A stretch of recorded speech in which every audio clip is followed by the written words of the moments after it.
Todo el mundo está hablando de Francia, España, Brasil, Argentina y bueno, quizás incluso Inglaterra como las selecciones a seguir en el mundial. Pero creo que la mayoría está ignorando al país que de hecho fue el último en ganar un título internacional, Portugal. Recuerden que Portugal ganó discretamente a la Nations League el verano pasado, venciendo a Alemania en semifinales y a España en la final. Y digo discretamente porque gran parte del mundo se encogió de hombros y siguió adelante como si fuera una especie de torneo menor. Cuando muchos aficionados españoles, y por supuesto, con todo el respeto hacia ellos, estaban utilizando ese torneo para justificar el dominio de España e incluso diciendo que Lamine Yamal podría haber ganado el Balón de Oro el año pasado si él y España hubieran levantado ese trofeo. Portugal ocupa el quinto puesto del ranking mundial, tiene una plantilla muy completa en prácticamente todas las posiciones, cuenta posiblemente con el mejor mediocampo del mundo y una de las defensas más fuertes del planeta.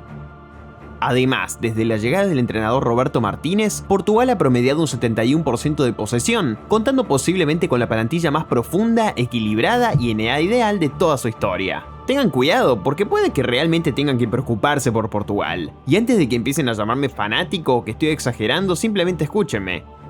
Y es que sinceramente creo que ahora mismo Portugal tiene uno de los mediocampos más temibles del mundo. Y tenemos que empezar por aquí porque es donde la candidatura de Portugal se vuelve realmente seria. Bruno Fernández acaba de hacer historia en la Premier League esta última temporada. Vitinha y Joao Neves han pasado el año pasado dominando partidos en el PSG y el club no solo ganó la Champions League por segundo año consecutivo, sino que en la final contra el Arsenal dominó con un 75% de posesión. Eso significa que el Arsenal solo tuvo la pelota durante aproximadamente 25 minutos en todo el partido y Joao Neves y Vitinha fueron una parte fundamental de ello. Luego está Bernardo Silva, que incluso con 31 años sigue siendo uno de los futbolistas más completos de toda su carrera en el Manchester City. Y esa combinación de Bruno Fernández, Vitinha, Joao Neves y Bernardo Silva le da a Roberto Martínez algo poco común a nivel internacional. Un mediocampo capaz tanto de dominar la posesión como de generar constantemente pases que rompen líneas para dañar al rival. Porque con esos cuatro jugadores, la capacidad de Portugal para circular el balón y mantener su estructura, ya sea atacando, defendiendo en bloque bajo o construyendo desde atrás con paciencia, está entre las más limpias y efectivas de todo el torneo. En un amistoso reciente contra Estados Unidos, Portugal lo superó con claridad por 2-0. Ya sé que es Estados Unidos, pero Roberto Martínez aún así logró rotar a todo su once a apenas mitad del partido. Y aún con los suplentes en cancha, Portugal dominó el encuentro con un 61% de posesión. Y tengan en cuenta que esto fue con Vitinha jugando solo medio partido, mientras que Bernardo Silva y Joao Neves ni siquiera disputaron un solo minuto. Y si creen que soy yo quien está inflando el nivel de mediocampo portugués, quizá Florentino Pérez lo esté llevando incluso más lejos que yo, porque el propio papá Pérez dejó entrever con fuerza que el Real Madrid está a punto de gastar 150 millones de euros en un jugadorcito de nivel galáctico. Y algunos informes apuntan a que ese jugador podría ser Joao Neves o Julián Álvarez. Pero ese fichaje podría no ser tan descabellado como parece, porque el PSG con Joao Neves y Vitinha ha tenido la dupla de mediocampistas más dominantes de Europa. Y eso lo vimos claramente con sus actuaciones monstruosas a lo largo de toda la temporada de la Champions League.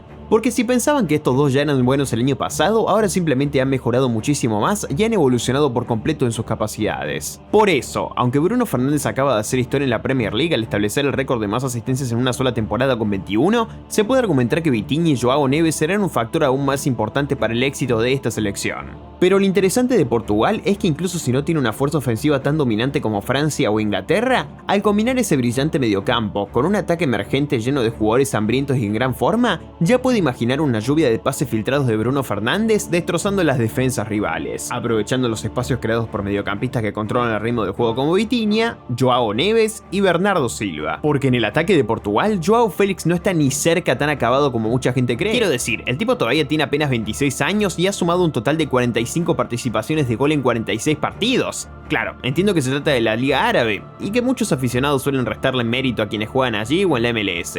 Pero aún así, su confianza está en el punto más alto de su carrera y debería encontrarse en pleno pico físico. Lo mismo puede decirse de Rafael Leao. Este probablemente será el mejor mundial que veremos de él desde el punto de vista físico, y ya terminó la temporada pasada como uno de los extremos más peligrosos de toda la Serie A. Su velocidad, fortaleza y explosividad serán fundamentales para ayudar a Portugal a progresar con el balón. Pedro Neto registró 20 participaciones de gol con el Chelsea la temporada pasada, aunque el Chelsea estuvo bastante irregular, hay que decirlo. En la Premier League, esos números siguen siendo sumamente respetables. Gonzalo Ramos también ha sido un jugador consistente en el PSG, incluso con una cantidad limitada de minutos, ya que la temporada pasada logró aportar un total de 14 participaciones de gol. Y seamos sinceros, muchos de estos jugadores serían titulares en selecciones nacionales de todo el mundo, especialmente en equipos europeos o americanos de menor rango. Y esta podría ser la banca ofensiva más profunda que Portugal haya reunido jamás. Lo cual sé que tampoco es decir demasiado, pero sigue siendo algo bastante impresionante. Pero no nos olvidemos de que incluso con 41 años, Cristiano Ronaldo sigue siendo uno de los mejores definidores del fútbol, porque ese instinto para encontrar el fondo de la red sigue intacto. La temporada pasada registró 32 participaciones de gol en 37 partidos, y podemos ver claramente que sigue siendo una amenaza enorme en las jugadas a balón parado por arriba, y nunca se puede descartar su capacidad para aparecer dentro del área llena de jugadores y empujar esos goles que muchos llaman, entre comillas, tap-ins, pero que ni siquiera delanteros de grandes clubes convierten con tanta facilidad. Y entiendo que ya no presiona demasiado y ni siquiera espero que juegue la mayor parte de los partidos, pero sinceramente creo que si se utiliza en el momento adecuado, todo lo que Portugal necesita hacer es mover el balón alrededor del área, ya sea por abajo o por arriba, porque nunca puedes descartar que Ronaldo encuentre el espacio correcto y ejecute la acción con el timing perfecto. Pero tenemos que abordar el verdadero elefante en la habitación.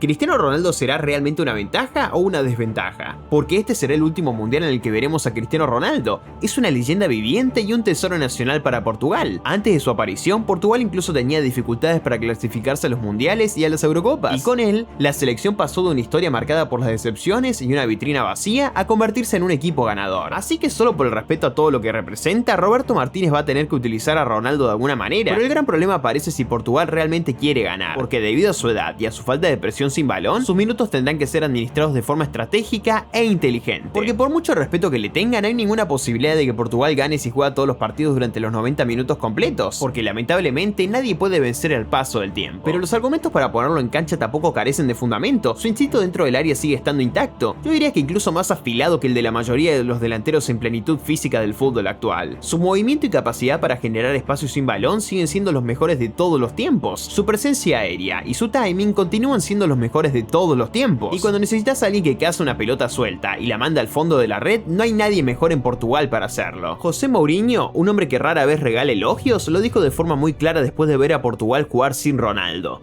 Cuando Ronaldo está en el campo, los rivales se lo piensan dos veces, pero cuando no está, ni siquiera se lo piensan. Así que la incómoda situación en la que se encuentra Roberto Martínez ahora mismo es la siguiente. ¿Cómo gestionás a un jugador que ha sido la cara del fútbol portugués durante más de 20 años, mientras que al mismo tiempo intentás encontrar la manera de ganar? Lo positivo de Roberto Martínez es que ha demostrado comprender la profundidad de esta plantilla, y creo que tiene lo necesario para utilizar a Ronaldo de la manera correcta, ya sea durante un tiempo completo o incluso solo durante 30 minutos. Quizás en esos momentos en los que el mediocampo está generando muchos centros y oportunidades aéreas, pero nadie logra concretarlas. Cuando Portugal está disputando un partido extremadamente cerrado y simplemente necesita a alguien capaz de tener ese pequeño toque decisivo dentro del área para marcar la diferencia. Pero siendo realistas, por muy fuerte que sea su mediocampo o su ataque, el éxito de Portugal dependerá de qué tan bien pueda defender. Por suerte para ellos, Portugal cuenta con un lateral izquierdo de 23 años que en mi opinión ha sido uno de los mejores defensores del mundo durante las últimas 2 temporadas. Fue una pieza invaluable tanto para el PSG, que ganó 2 Champions League consecutivas, como para la selección portuguesa que conquistó la Nations League el año pasado. Es físicamente dominante, rápido en las coberturas, peligroso en las transiciones y prácticamente imposible de superar de manera constante en los duelos 1 contra 1 dentro de su propio tercio defensivo. Méndez estuvo tan sobresaliente que fue elegido tanto jugador del partido como jugador del torneo. Luego, en el lateral derecho, tienes a Diogo Dalot. Este hombre fue muy poco valorado durante varias temporadas bajo las órdenes de Erik ten Hag y Rubén Amorim, y eso se debe a que lo estaban utilizando de forma incorrecta. Lo desplegaban regularmente como carrilero izquierdo, recibiendo el balón de espaldas al arco en zonas que no aprovechaban en absoluto aquello que realmente sabe hacer bien. Sin embargo, como hemos visto con Michael Carrick y el resurgimiento del Manchester United, también hemos podido comprobar cuánto ha mejorado. ¿Porque quieren escuchar algo que parece increíble? Bueno, cuando Michael Carrick lo devolvió a su posición natural como lateral derecho, sus malos rendimientos desaparecieron por completo, y el United no ha perdido ni un solo partido esta temporada en la que Dalot haya sido titular en esa posición. Sí, ya lo sé, parece difícil de creer, pero pueden buscarlo ustedes mismos. La competencia entre Dalot, Cancelo y Nuno Méndez por los puestos de lateral le genera un auténtico dolor de cabeza a Roberto Martínez a la hora de elegir. La inteligencia ofensiva de Cancelo sigue dándole ventaja en partidos abiertos contra defensas replegadas, mientras que Dalot ofrece una mayor seguridad defensiva frente a equipos que viven del contraataque. Este nivel de profundidad en los laterales, por ambos costados, es algo que muy pocas selecciones de este mundial pueden igualar. Por eso, con Nuno Mendes y Dalot ayudando a los mediocampistas a progresar con el balón, espero plenamente que Portugal sea el equipo con mejor posesión de todo el mundial. Y luego en la saga central tienes a Rubén Díaz y Gonzalo Ignacio. Díaz, con 29 años, sigue siendo la columna vertebral organizativa de la línea defensiva. Su capacidad para adelantarse hacia el mediocampo, reducir espacios y guiar constantemente a sus compañeros en los ajustes de posicionamiento es el tipo de aporte que no aparece en las estadísticas, pero que fortalece enormemente una defensa. Por eso, Pep Guardiola ha confiado en él durante varias temporadas en el Manchester City. A su lado está Ignacio, un defensor zurdo que lee el juego con anticipación y cuya capacidad de pase permite que Portugal salga jugando desde su propio campo incluso contra equipos que presionan de forma agresiva. Sin mencionar que fue el pilar defensivo de un Sporting que apenas perdió 2 partidos en toda la temporada. La única preocupación realmente legítima es el estado físico de Rubén Díaz, ya que viene de recuperarse de una lesión que limitó su temporada a apenas 25 apariciones. Pero si ya está completamente recuperado. Y por último, bajo los 3 palos está Diogo Costa. El mismo Diogo Costa que defendió el arco del Porto que conquistó la Primeira Liga, superando incluso al Benfica de José Mourinho, que llegó invicto y sin perder un solo partido. La tranquilidad que transmite Costa, su juego con los pies y su capacidad para detener penales lo convierte en uno de los arqueros más completos del torneo, realizando varias intervenciones decisivas a lo largo del campeonato. Personalmente para mí, el objetivo mínimo de Portugal en este torneo debe ser alcanzar las semifinales. Cualquier resultado inferior, considerando la calidad disponible, representaría un fracaso. Francia tiene la profundidad de plantilla, España tiene el sistema, Argentina tiene ese talento diferencial y esa imprevisibilidad que la hacen tan peligrosa, pero Portugal posee el mejor mediocampo del mundo y una de las defensas más fuertes del torneo.